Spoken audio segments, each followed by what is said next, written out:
pages of course, social media, this time pages. And I'm sure that there's a lot of conversation on the borders being open, but I'm sure she will take us through it. Good morning. Time to bring her in. Yes. Morning, Rena. Good morning. Oluwarena.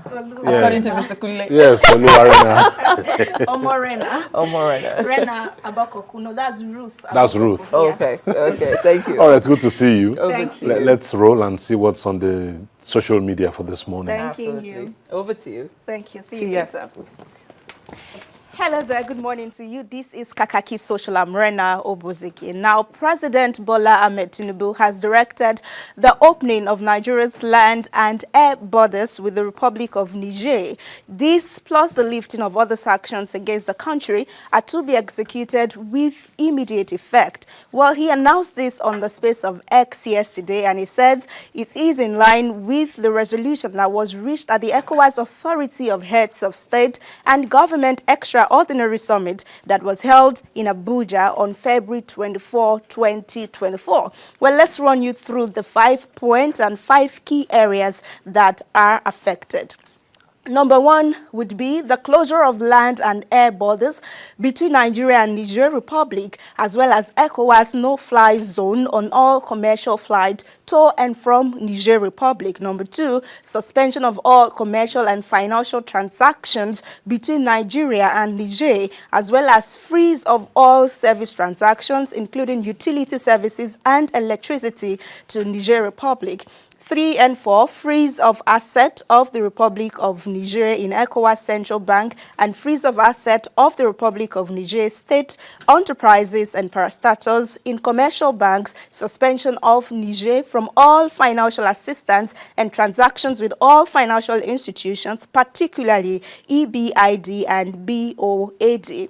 Number 5, the last one, it says travel bans on government officials and their family members. In addition to the above, I have also approved the lifting of financial and economic sanctions against the Republic of Guinea. So these are the 5 areas the president is concerned for the new development. Ikechukwu under this post says, unfortunately, Niger still maintains her own ban on Nigerian airlines or any flight coming from Nigeria, flying through their airspace. Baba, you must go to war. Well, maybe we've used up our power. Even the Abido Shaker is not in use anymore, so we're not going on any war. For David Ofo, it says this is a good way to go. Carrot and stick method. Right step in the right direction. The importance of this cannot be overemphasized. And final thought on that is coming from Oze, who says, how will you explain to Niger Republic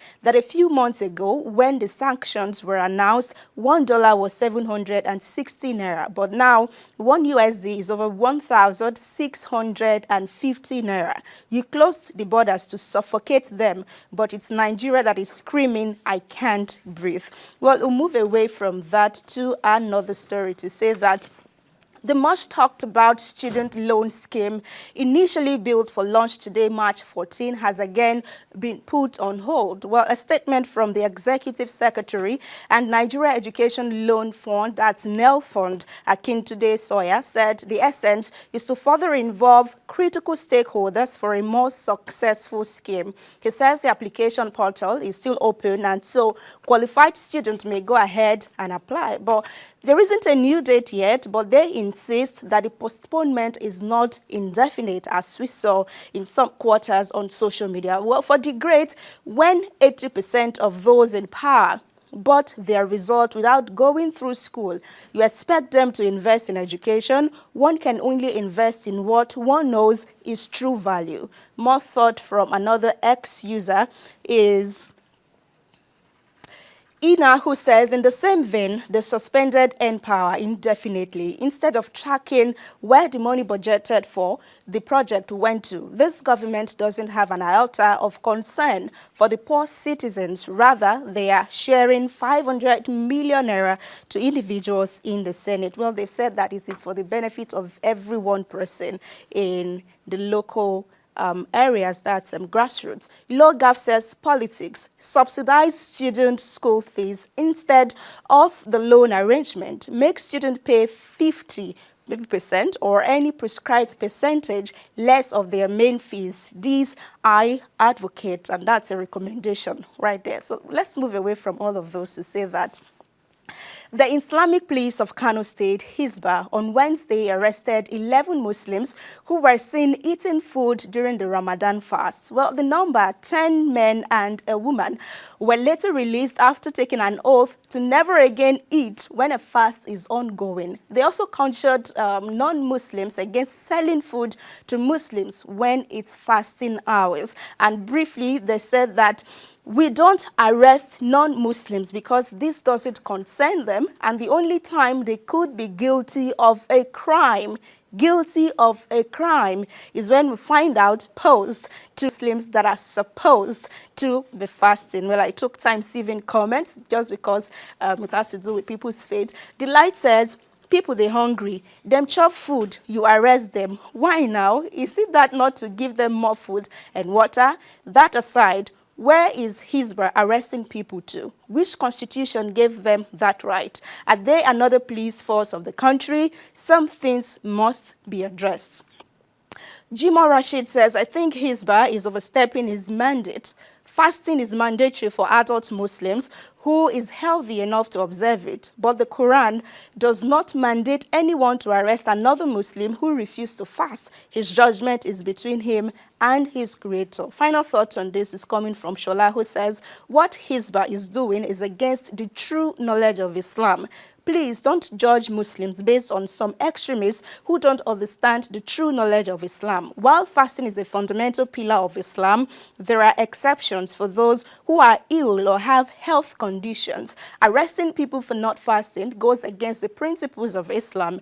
Everyone has the freedom of choice, and it's important to respect individual reasons for not fasting. Islam emphasizes compassion and understanding towards one another. Our final story of the day. Absolutely, this picture should tell you quite a number of things, but then it is the police that is tasking civilians to begin the arrest of bandits on site as their way of helping to tame insecurity in Nigeria. Well, the Commission's Public Relations Officer, Olumuyiwa Adejobi, made the call on X on Tuesday, and it says, internal security. It requires our collective responsibility to tackle insecurity in Nigeria. Every citizen and resident has a role to play, including me. Section 30 of the Police Act 2020 has empowered you to arrest any suspect or criminal, as the case may be. Then a community that comprises many individuals has more powers to perform wonders in combating crimes and criminality in our society. Let's all exercise our powers as people to curb insecurity in Nigeria. And it says, I will always play my role as a Nigerian. What of you? Then bringing back this picture is Kenny, who says, you see the way you take dress and guard yourself for that picture. That shows he who is ready to engage. All of us for outside carry empty hands. And now we want to arrest who again, I beg. If the person carry bare hands, come, no worry yourself. But if they carry AK something, Baba, we go gallo. And also referring to the picture is Z, who says, your men carry assault rifles. You have machine gun belt around your neck, but you want citizens to fight with their bare hands. You don't want to share power, only responsibility. What a quote right there. And Mr. Solution says, are we equally empowered to arrest police officers collecting bribes on the highways, because that is also stealing? Well, this has not gotten a response yet, so maybe it will. Maybe it's a yes, maybe it's a no. So that's how we call it a day today on Kakaaki Social. Thank you so much for being a part of it. We'll do this again tomorrow. Rena OBO on social media. See you tomorrow. Interesting. Numb. And mom is the word. I don't even have a response or a comeback for that one. But for the arrest of those people who ate and were hungry, the stomach is speaking to the heart. When a man is hungry, he's confused, like Anthony Killer said earlier on. When a man is hungry, he's confused. And the only thing, I told my son 2 days ago that when you're hungry, it's just one step away from being sick. And food is what you need when you're hungry. Absolutely. So I really don't understand arresting people who went to eat while Ramadan is on. I don't understand it. Maybe somebody will help us to bring more clarity to that. To get clarity on that, really. Well, maybe. And you've been advised to start arresting and fighting bandits. When Without are you... what? with, With what? My pencil. with the newspaper in your hand. Indeed. Okay. And then, what's it called? You are not empowered to carry arms, not even in your defense, but now you've been told to go out there. So maybe It they is your think we're, responsibility. philosophical martial artists or ninjas. Or maybe we'll bring in Odumeje at this point to use some of his powers.